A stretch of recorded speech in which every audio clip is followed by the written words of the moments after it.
So, good afternoon, everybody. We are exactly in the middle of the conference, so there is a special moment. Like, it's okay if you do. I've been to a lot of these conferences. You get tired. There's a lot of people, a lot of, rooms get warm like right in the middle, right? Like late afternoon, and you're like, oh man, it can get tough. So it's okay if you fall asleep or whatever. Kind of try to keep you laughing. I got some cartoons here. But if I get boring, I won't be offended. No judgment here. Maybe a little, but not too much. All right, so anyway, my talk is titled Bitcoin, the Ultimate Social Justice. And I purposefully titled it this way to be a little bit provocative because you guys are probably well aware of what a social justice warrior is. Now, insofar as there is injustice in society, social justice is needed. But this term has sort of been claimed by a lot of the people on the radical side of the political spectrum to justify almost anything. And I want to reclaim that word. And that's why I am giving this talk. And I believe Bitcoin to be the thing that will equalize things for everyone, the ultimate thing that will bring justice to the world. All right, so what do I mean by that? Well, let's talk first of all about oppression, because there is a lot of oppression in the world, right? We're all oppressed to some degree by the governments that are in charge of us. We're oppressed to some degree by people that have power over us and so on. But there are a lot of different societal problems. So let's take a look at some of them. So we have, for example, the fact that some people are poor and they're sort of put into a situation where they're perpetually poor and they can't really get out of it, largely due to the oppression of others. You also have the fact that, some people have more opportunities than others, which is to say that some people figure out ways to cheat the system a little bit, and other people don't know how to do it. So you end up with these weird nepotism situations that happen so frequently in sort of a fiat-based society that we live in. And the big thing is that people have power over other people. And that's, at its heart, what injustice is all about, is when you have power over somebody else, you can abuse that power. And that's often very abusive. And people suffer in many ways. And almost all injustice throughout history is in some form because people have power over other people. All right, so the traditional way in which people think about social justice is to look at the symptoms, right? And the fact of the matter is that's kind of looking at the tip of the iceberg. You're looking at the fact that people are poor, or they don't have shelter, or they don't have enough to eat, or they don't have a job, or something like that. And the typical way in which the social justice warrior thinks about it is, how do I fix that symptom that's coming through? And I would submit to you that what we really need to do is look underneath. What is the actual cause? What's causing this? The other thing is that people that are in the charity, NGO, like social good sphere tend to think of social good very narrowly. Typically, it's something like this.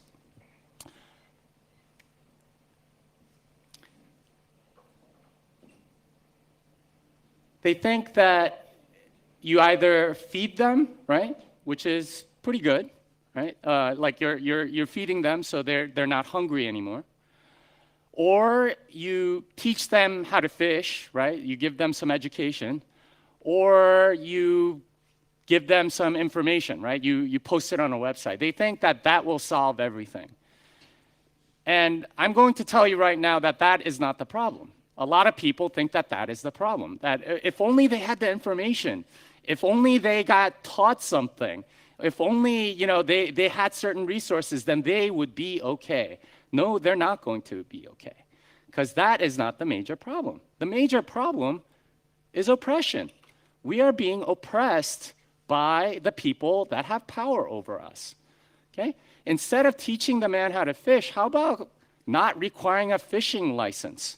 How about how about letting him own like a riverbed so he can figure out if fish is what he needs to grow? Okay? How about not taxing him for all the fish he's catching or fining him for catching it in the wrong place? See, these are all things that the government does to oppress us. And it's horrible because this is what stifles entrepreneurship, innovation, and all this other stuff. Now, when governments oppress, what happens? Well, typically they take it to the brink, right? They keep oppressing, keep oppressing, keep oppressing, and then you get revolution. You get revolution, right? And it's oftentimes very, very violent. The most recent one that I think everyone can remember is Arab Spring. The governments there oppressed their people so much, told them how to behave, what to do, what they couldn't do, that it got to the point where they were all fed up. And you had uprisings everywhere. You had a lot of violence. And that was actually pretty minor compared to the real violence that happens in a lot of other revolutions. What's exciting, though, is that Bitcoin gives us an opportunity to have a revolution that is peaceful. And that's why there's flowers for this guy. Bitcoin gives us that opportunity. But first, let's take a look at the problem that we have. See, the real oppression is fiat money. The real oppression that we have is fiat money. And fiat money in particular is very easy money. It's easy to produce. It just takes a central banker, typing something into a computer database, and bam, they've made a bunch of money. And that's how fiat money is produced. And that has some profound implications for society. So, anyone know what this is? Anyone? Yeah. It is money. It is money. It is money. So these are what you call trade beads. And this was utilized in sub-Saharan Africa well, first of all, these are made out of glass beads and they're painted. So glass in sub-Saharan Africa is pretty rare. And that scarcity makes it pretty good for money. It's hard money. Now, what happened later and why isn't it money anymore? Well, it turns out that the Europeans came and they saw that they were using this as money. They figured out, okay, we know how to produce this in bulk. They went back to Europe, produced a ton of this stuff, traded it to all of these other people, just bought up everything, right? These things have another name. They're called slave beads. They're called slave beads because it was utilized during the slave trade. And this is the point about easy money, which is that when you have when you have somebody that's able to produce the money, they essentially control you. They can take your wealth away. And that's essentially what a lot of the European settlers to sub-Saharan Africa did. They took away the wealth of an entire subcontinent. The reason why they were able to do that is kind of a technical term, but it's called the Cantillon effect. And this is a term from economics. And basically what the Cantillon effect is that the first people that get to spend the newly created money capture most of the wealth. So if you're first or second or third person to spend the money before everyone realizes there's a much larger supply of it, well, you get the benefit of it as opposed to the suckers at the very end. And guess who it is that benefits from this? It's almost always the rich people, the people that are very close to that money. So either it's big government, bankers, a lot of big businesses, they get access to these loans that are essentially free. They're getting the first printed money. This is how they are able to sustain their wealth. Now, this wouldn't be so bad if it weren't for the fact that this causes some serious long-term uncertainty. Because when you can print money whenever you want, well, you can't really save, right? Like it causes uncertainty. You can't accumulate capital. And it makes it very difficult to plan ahead. And this, in turn, causes some pretty bad stuff. In particular, consumption and rent seeking. Consumption and rent seeking. And if you don't know what rent-seeking is this idea where you're basically taxing some transaction, and you're in the middle of some transaction without adding anything. So think about a typical bureaucrat. I know that Franz Kafka is Czech, right? Like I think he lived around here, and you know he wrote all of these novels about you know the craziness of bureaucracy. A large part of the craziness of bureaucracy is because it's a bunch of rent seekers, right? They're not adding anything of value. They are essentially taking money from everybody else. They're stealing from the wealth of everyone that's actually productive. And it also causes a lot of consumptive behavior, because when you don't have long-term certainty and you can't save for a long time, what are you going to do with it? Well, you're going to spend it before you have that chance. And it leads to insanity like this. Right? Like you get people that don't know how to make solar panels getting like $30 million from the government because they happen to have the right connections. And this is enormously wasteful. It's taking from everybody else, and you are spending it on people that aren't adding anything. It's not even like neutral behavior. It's like actually negative. It's actually negative. And this is the really sad thing about a fiat-based civilization. This is the question that people ask, right? Ask any college graduate, what's your biggest concern? How do I get a job? What do I do? And think about that question. Think about what that means, right? They're looking for their place in the world, quote unquote, right? They're looking for rent-seeking opportunities. They're looking for places where they can fit and do as little work as possible and get a salary. That is what a job in a typical fiat-based economy means. And this is what people have been asking for like the last 100 years under a fiat central banking system. And this causes some real social ills, like real social ills.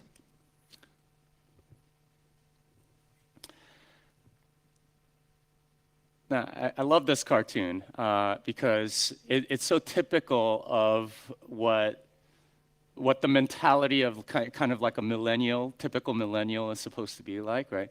Like, and a sense of purpose, I guess, right? Now, I would estimate that like something like 50% of the jobs out there are actually rent-seeking jobs, right? Between government bureaucracy, and banking, and like people in all sorts of jobs in corporate America. Like, ask any management consultant and they'll tell you, okay, at this big company, you could probably cut half of the people and nothing bad would happen. They're all rent seekers. In fact, it would probably improve because, like, you know, you don't have to manage all of these crappy people. Now, if you are a rent seeker, think about what it's like to be a rent seeker, right? You know that you are not contributing anything. And you might have some rationalization in your mind, right? Like, nobody actually thinks of themselves as rent seekers. But your soul knows. Deep down inside, you know, right?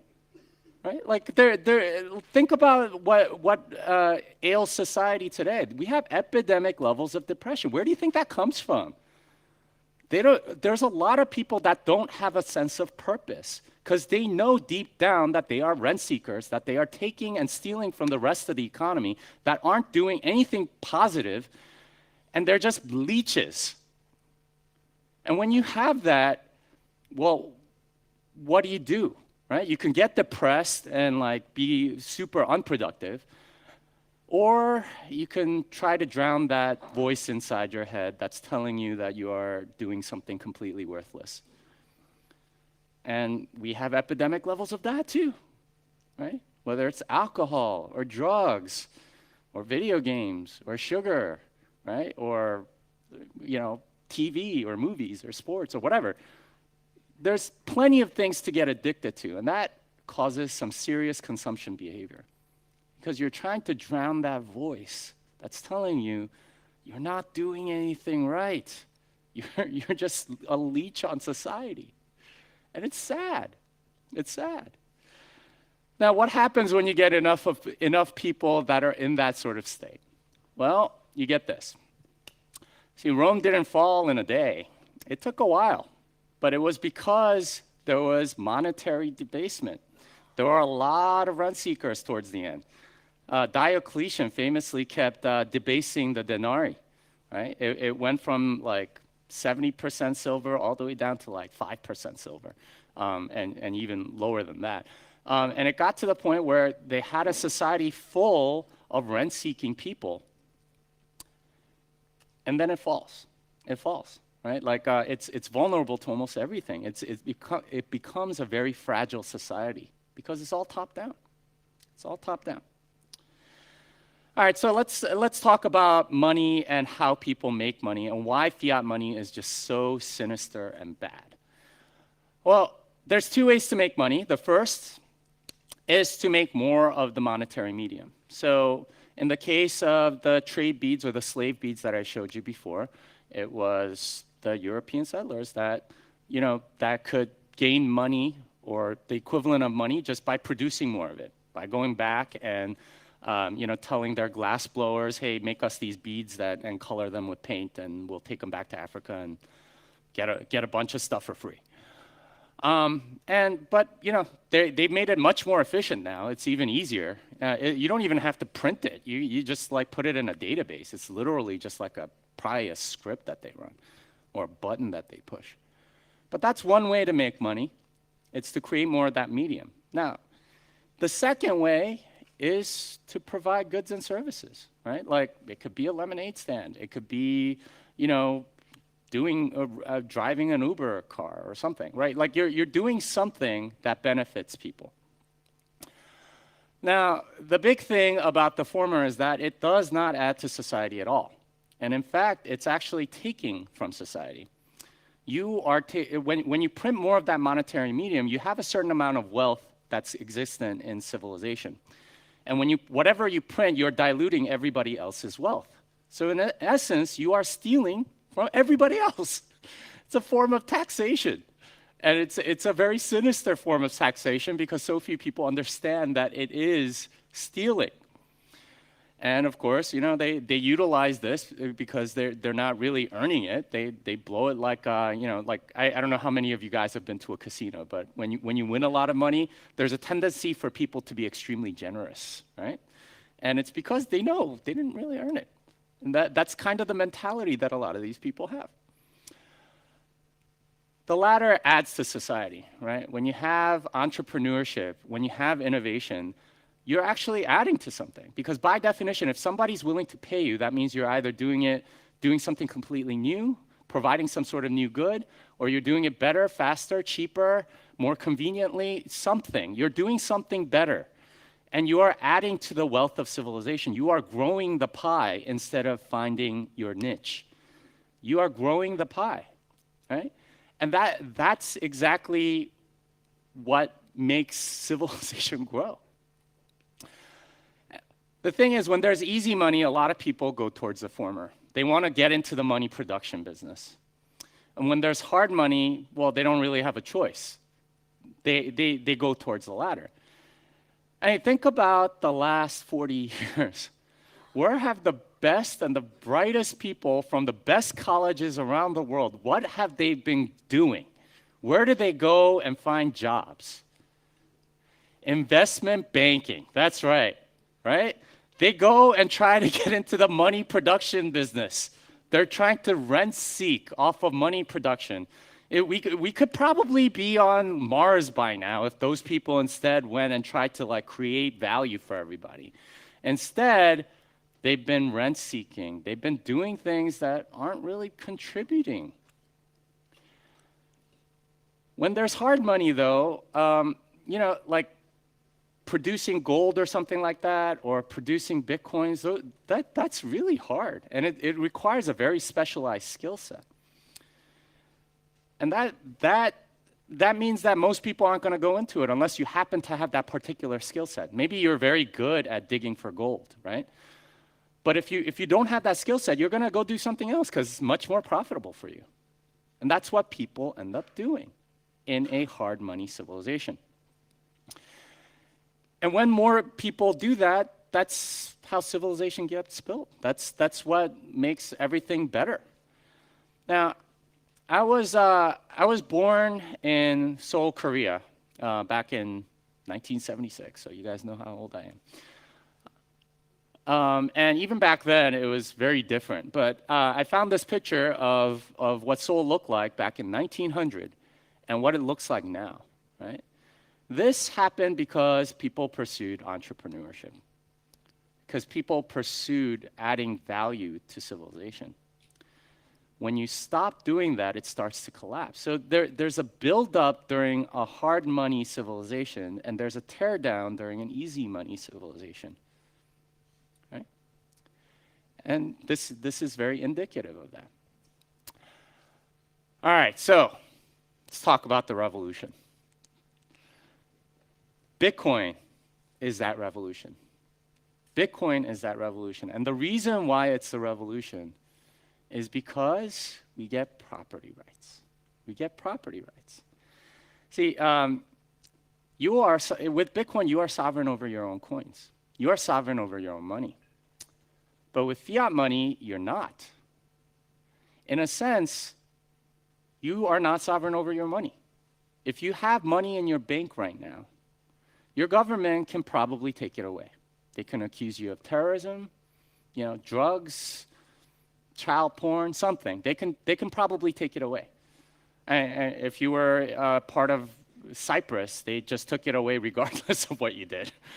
So it's entirely possible that they could take it away at any time. Even if you have your money under a mattress, they can take it away. By inflating away your money, or doing what India did. They just said your bills are no good. It's entirely possible. But with Bitcoin, you have property rights over your own money. They're yours. They can't take it away. You could pay 17 pieces. You could do all sorts of things to keep your money. And now it takes a lot of effort to do that, but they can't take it away. They can't take it away. And this is what's so great about it. It gives us long-term certainty. Long-term certainty. A lot of people think that capitalism is all about materialism or something like that. That's nothing of the kind. Materialism happens when you have consumptive behavior that comes from easy money policies. Capitalism is about accumulating capital, okay? When you can save and you can plan for the long term, that's what people do. And that is why people go towards production and entrepreneurship. Production and entrepreneurship. See, capitalism is the process of long-term investment. You accumulate capital so you can make even more money. There's a really great illustration in Safedean's book, The Bitcoin Standard, about how in the beginning, people probably tried to catch fish with their hands. And they would catch maybe 1 or 2 fish a day doing it that way. It's very difficult to catch fish with your hands. And then some guy said, you know what, I'm gonna work a little harder, catch a few more fish, so I could take a day to go and make a fishing pole. That's capital accumulation. That's capitalism. Then, maybe that pole you can catch 4 fish a day instead of 2. Now you have efficiency. So, maybe he gathers enough capital to be able to take a week off and build a boat. Now he can go out further and catch even more fish on a per capita basis. And you could keep going like that to the point where we are today, where a fishing vessel takes like 5 years to build and like millions of dollars. But they go off the coast of Alaska, and a crew of like 8 people can catch like 100,000 fish in a week. Right? That's the level of efficiency. That's capitalism. That's capitalism. It isn't about like buying the sickest TV or something like that. That's not what capitalism is. It's about future investment. It's about production and entrepreneurship. And this is the nice thing about hard money, about long-term certainty, because you start asking a different question. Instead of asking, where are the rent-seeking opportunities? How do I get a job? You start asking this question: what do people want? What do people want? And what's nice about this, instead of a job is typically very restrictive, right? They want particular skills, and they have certain archetypes, right? We want an accountant. We want a lawyer. We want a programmer. It's not really about you per se, it's just you happen to have those particular skills. When you're asking this question, you're thinking about all of yourself. I'm speaking to you right now. I was a coder for 15 years, right? I never did public speaking as a coder. They never paid me to do that. But I get to do this in part because I know this is a pretty decent fit for what I do. And this is what hard money allows, is that when you start asking this question, it's tailored much more to who you are, instead of like these soul-sucking jobs where it's not a very good fit oftentimes. It just happens to be what they want you to do. It's much more about what skills do I have where I can actually add value. And Bitcoin is what's going to take us there. Because this is what allows for certainty long term. When you have hard money, when you have possession of your own money, it allows all of these wonderful things. And this is because of ownership. And this is the mentality change that happens when you have ownership. Now, ownership can be kind of scary, right? Being your own bank means that you actually have to be your own bank. That's a lot of work, right? It requires a lot of responsibility. I don't know how many of you have moved your coins off a cold storage or something. Yeah. Were you sweating? Yeah, right. It's not easy. It requires some level of maturity, of responsibility in order to do. And that's a key part of having ownership of something. You have to, responsibility comes along with that ownership. So many people today aren't used to being responsible for anything. They like having the undo button at the cost of little freedom or something like that. But ownership is really good because that means you start taking care of your wealth. Right? You start taking care of it, and you want it to grow. You start trying to figure out ways to make your assets better, and that often means that you provide goods and services to others, and that in turn gives you a long-term vision. Right? It's like, what do I do long-term? Instead of thinking about tomorrow, you're thinking about 20, 30 years from now, and this gives everyone a much better perspective, and that leads to people actually building. And building for the long term, when you're actually contributing to society, oh man, is that satisfying. Instead of that small voice in your head that tells you you're not really doing anything productive for civilization, now you're excited to get up because you know you're doing something that people want, that you are adding value to civilization, that you are growing the pie. That's what's really exciting. Now, this is what I mean by having a higher view of human value. See, Bitcoin is this first step in that revolution, right? There are legal tender laws and all sorts of things to force us to utilize the currency in your country for all the saving and stuff like that. But once we step off, well, all of the other stuff is going to sort of tumble along with it. And this is why I say this is going to be a revolution. It's going to change everything. Because when you take away the financial power of the state, I mean, they don't really have much else. Everything runs on money. If you can't pay your soldiers, they're not going to go fight for you. And taking that wealth away, making it decentralized, that's the key. That's the key. Now, a lot of people ask me about this. Why are you wearing a cowboy hat? What's the story behind that? Well, so I have 3 reasons for that. First one is, obviously, I am from Texas. You can see the boots, got the belt, got the hat. That's the first reason. Second reason is because I am in Bitcoin, and Bitcoin and cryptocurrency in general, it's totally the Wild West, right? There's lots of opportunity, but also a lot of danger, and you could screw yourself up. And the third reason is because I love that 1800s era, in large part because the government kind of left you alone, right?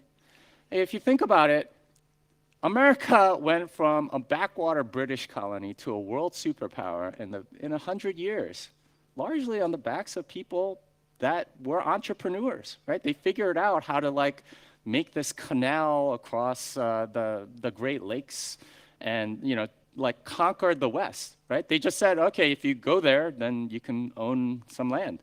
People were like, all right, we'll go. And guess what? You promise them stuff, and they'll take care of it. They'll do a good job. And that's where I want to get to, right? That's the vision that I have for this world under Bitcoin. So when you have self-sovereignty, when you own your own things, when you have long-term vision, it changes everything. It changes everything. And this is how we're going to get there. This is the first step, is to take away the monetary power of the state. When we take that away, man, you remove oppression from so many forces, right? Because you take the monetary power away, they don't really have much else. They really don't. And here's the thing, self-sovereignty really builds civilization. It does. The last era where that really happened was from 1870 to about 1910. And that era was called the Gilded Age, La Belle Epoque. And this was when the entire world was on the gold standard. Okay? And that was a wonderful time.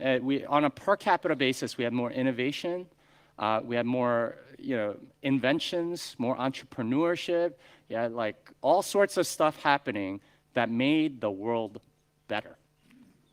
And that was largely on the back of the fact that people controlled their own money. Since then, we've had all sorts of weird professions come up, right? Investment professionals, portfolio managers, foreign exchange traders, right? None of that existed back on the gold standard because you didn't have foreign exchange, you didn't have central banks, you didn't have investment professionals because your wealth would last. You didn't have to protect it by putting it into weird stores of value, which pretty much everyone does right now, right? If you have a 401k, you have to invest in 90 different things because who knows what might happen to any one of those companies. This is something that was built during the Gilded Age. Anyone want to guess where that's from?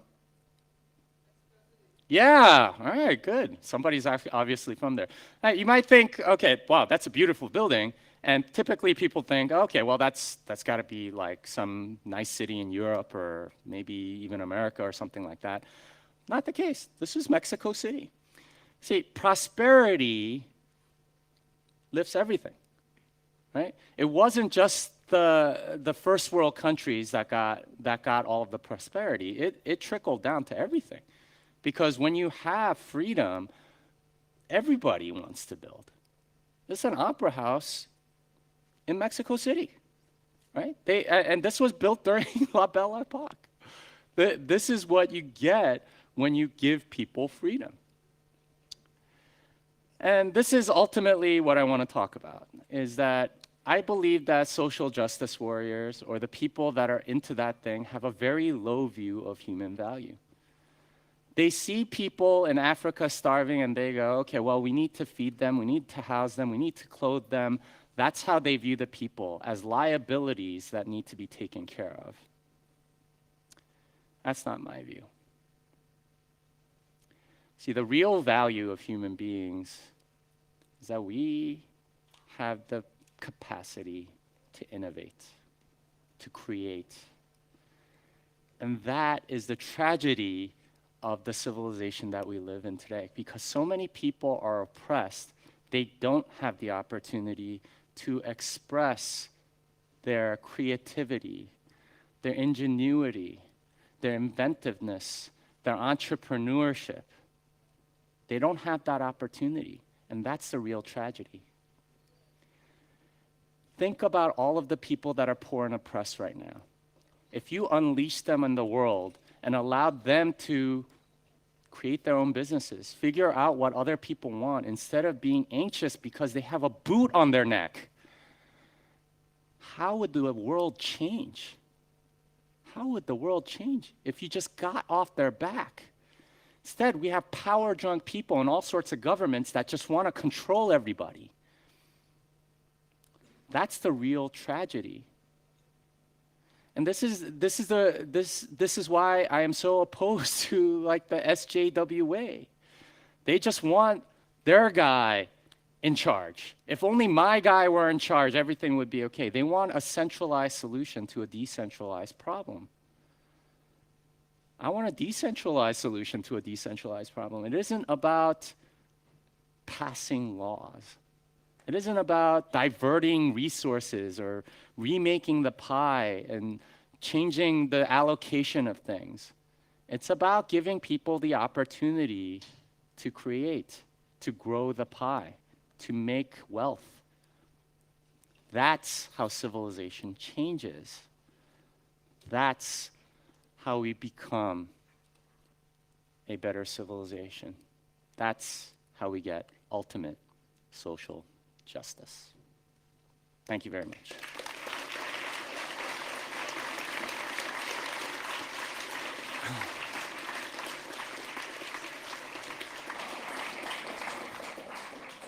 Thank you, Jimmy, for your optimistic view. And I think there might be someone having some questions, so please raise your hand.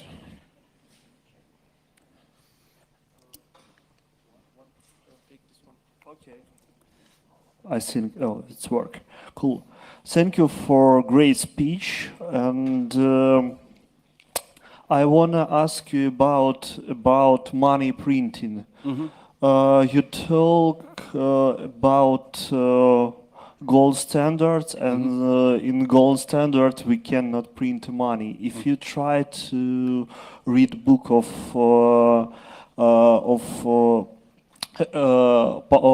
De Soto in book Money, Bank Credit and Economic Cycle write about that in gold standard bank can print money because they get this money like deposits and took to other as credit, so it's credit expansion, and we can run credit expansion in Bitcoin too. So if you look to exchange right now, you can think about exchange like a bank, and so the question: is it hard money? Is it Bitcoin hard money? Because we don't know. We don't know about exchange. Is it have 100% of deposits or not? Yeah. So you're talking about fractional reserve. Yes. And that certainly was a problem during the gold standard, because what banks would do is they would have, some amount X in deposits, and they would lend out 3X in loans. Now, the thing that was nice about that sort of thing was that only the people that deposited money in that bank were exposed. So if you know about the bank that you're with, then they can't lend out if they don't meet that reserve ratio or whatever. So the only people that were really exposed were the people that deposited. Thing about Bitcoin that's unique is that you can own your own keys. So you don't if somebody's fractional reserving, you don't really care. They can try it, and maybe it works for a while, but once they collapse, well, no one's going to shed a tear. No one's going to bail them out, right? That's the thing that was so dangerous about fiat money, is that they socialize the cost of failure. And this is what happened in 2008. Instead, it's localized to the people that took that risk. And instead of rewarding people that made dumb decisions, you punish them. And it's a market, in that sense, it's very, very much hard money, because you localize it to those people, and the suckers lose the money, and it flows towards people that are more careful about their money. And this happens all the time with like Ponzi schemes or whatever.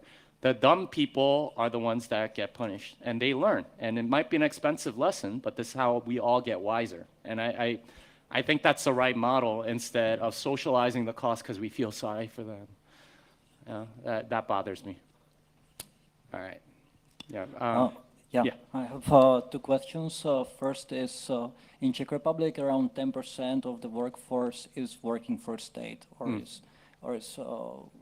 and state is funded by taxes. Would you define taxes as rent-seeking?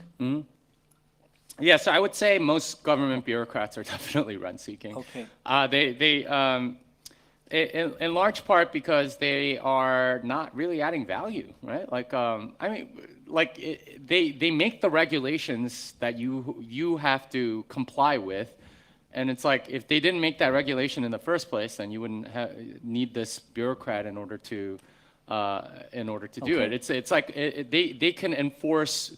It's a form of a tax, right? Because that's essentially what it's into. Second question, how Bitcoin can change that? Because let's say that tomorrow everyone uses the Bitcoin, but there will be still laws which will tax us, right? So what we can do is, okay, we will not pay the taxes. No, I mean, you can still pay taxes. Here's the thing about governments that's like the dirty secret of all government budgets. They're printing a ton of money. Like, every time there's a budget deficit, where does it come from? They print that money. That shortfall doesn't come out of like thin air. Well, it does come out of thin air. They just print it. And that like, budgets are always like, it causes them to actually be more fiscally disciplined. And that means that they start cutting people, because they're like, okay, well, you're not actually doing anything, or we can make this more optimal or whatever. And that naturally shrinks government. The last time like the U.S. had a balanced budget was like in like the late 90s, right? It's been a very long time. They've been printing money constantly. Every time they raise the debt ceiling or something, they're printing money constantly. And I mean, this is how the state will shrink. And people won't stand for real money being taxed. Like, people tolerate higher taxes in large part because through inflation, they're actually making a little bit more money each year. But when you have hard money, the number just doesn't go up. And if they try to do it, this what leads to revolution, or you get more influence. And like, the state can't hand out candy anymore, right? Like, that's essentially what they do to gain votes. When you have more producers, instead of rent seekers, you start shrinking government naturally. So just to clarify, so what you are saying is that the Bitcoin will not solve this issue of rent seeking via taxing system, because half of the year I'm working for state basically. And yeah, well, it'll shrink it. It'll just take a long time. How it will shrink him only through the money printing, not through the lower taxation on mitigating the rent seeking which you were. Well, so first of all, like, something like 40% of a typical government budget is just printed money. So you have to shrink the government by 40%. That's not a small amount. And when you shrink it by that much, and then like, keep going, or you have to try to stay fiscally disciplined and all this stuff, or if you try to print your own money, then that might backfire and all this. Like, it'll shrink it slowly, and then the people with the purchasing power, the tax power, they're the ones that are going to have more influence in any sort of democratic society, and they'll vote people into office because they don't like getting taxed. Right? Or they don't like the quality of services or whatever. they're not getting good ROI on their money, it changes everything. It changes everything. And 40%, that's not bad, right? Like just to start off. And as you move towards like smaller and smaller government, especially with respect to war, by the way, because war budgets are enormous, and they're almost always from printed money. So when you start shrinking those budgets, it gets better. So it does solve the problem at least partly. Will it solve it all the way? Not right away, but eventually it'll improve things certainly. Hi, Jimmy. Thank you. I think you've given really inspirational talk. I really like it. I agree with 95% what you said. I want to refer to that debate you had with Roger Ver, where you called Bitcoin Cash fiat money. I mean, a lot of what I've taken from your talk today was about innovation, entrepreneurship, and how we should encourage it in a free society. I really like that idea. I align with that. Isn't creating coins or just basically growing all these other projects than Bitcoin exactly what you want, where you enable everyone to do their own thing, and then obviously the best one will win? So I just wonder why you call it fiat money when I just see it, and I believe many other people, just as an attempt for innovation. Thank you. So I think it's fiat money because they're attempting to print money. That's what they're doing. They're not actually adding anything. So I said before that there are two ways. Sorry, I'll just jump into that. But Bitcoin printed money in the start as well. What's that? Well, when Bitcoin project started, we started printing money with mining as well. I mean, they're just trying to do the same thing. I understand that Bitcoin was first, but it's the same principle. No, very much not. I said at the beginning that people get into there are two different ways to make money. You can either try to print your own money or get into the money production business, or you can add a good or service and provide that for people. The people that are doing ICOs, that are creating their altcoins or whatever, they are printing their own money. They're trying to do that very thing. That's what an ICO, that's what an altcoin, that's what they're doing. And the proof is in the pudding. They're making millions of dollars. Every single altcoin creator has made millions of dollars without adding value to anyone. Okay? That's what they've done. That's why it's not valuable. Now, are there some technically interesting things in those? Possibly. But they're centralized. It's not interesting. If it's centralized, you do hard forks or whatever, you're essentially telling everybody, we control the coin. If you don't upgrade your software, well, you don't have any money because you have to run the software we tell you. That's control. That's power over people. And they're not trying to innovate per se. They're trying to print their own money. They want to be the money producer. They want to be king of the hills. And I have no sympathy for that. The best thing that Satoshi did was disappear, because that actually decentralized Bitcoin.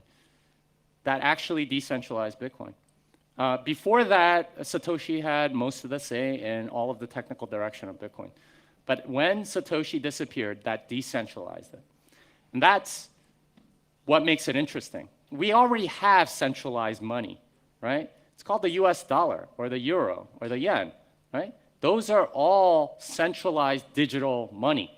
And that's what these other projects like Bitcoin Cash or Ethereum or whatever ICO, they are all just printed, they're just printing money. It doesn't add anything to anyone.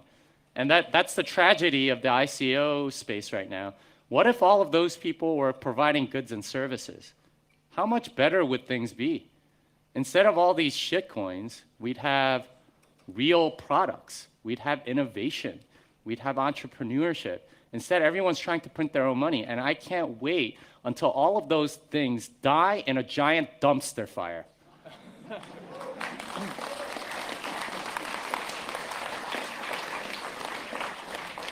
I can't hear you. Yeah. Yeah. Questions? So, thank you for the talk. I also enjoyed your discussions on the cruise with Roger. Well, my previous the previous one was agreeing with your talk, most of it. I kind of have the opposite direction. Regarding especially the rent seeking, I was kind of working for a long time, so basically you're sort of offended me by calling me a rent seeker. And actually the people working and not the capitalist being the rent seeker is kind of a weird kind of view on it. Nevertheless, my question goes in another direction. What is productivity, entrepreneurship, or not rent seeking in hodling? In hodling, I mean that's just capital accumulation. So that's the capitalism part of money. But I mean, back to your thing about rent seeking, I'll fully admit, when I was a coder, there were definitely parts of my job that were rent seeking. I didn't want to get fired, and a lot of coders do this. They make sure that they know something that no one else knows so they can keep their job, right? Because you're taxing any changes to a particular part of your code base. And this is kind of the natural human instinct. You want to keep your job. You want a steady thing. I mean, I don't mean to be morally judgmental per se. I'm just telling you what it is, right? Like you are taxing transactions and not really adding value oftentimes. And that, I mean, like, it's not all rent seeking all the time, but there's probably, you know, many of you that have worked in large corporations, there's at least like 50% of your day probably spent in useless meetings that don't add anything to anyone, right? Like that, and that should tell you, okay, if you were actually being productive and doing something worthwhile, you wouldn't spend time doing crap that doesn't do or accomplish anything.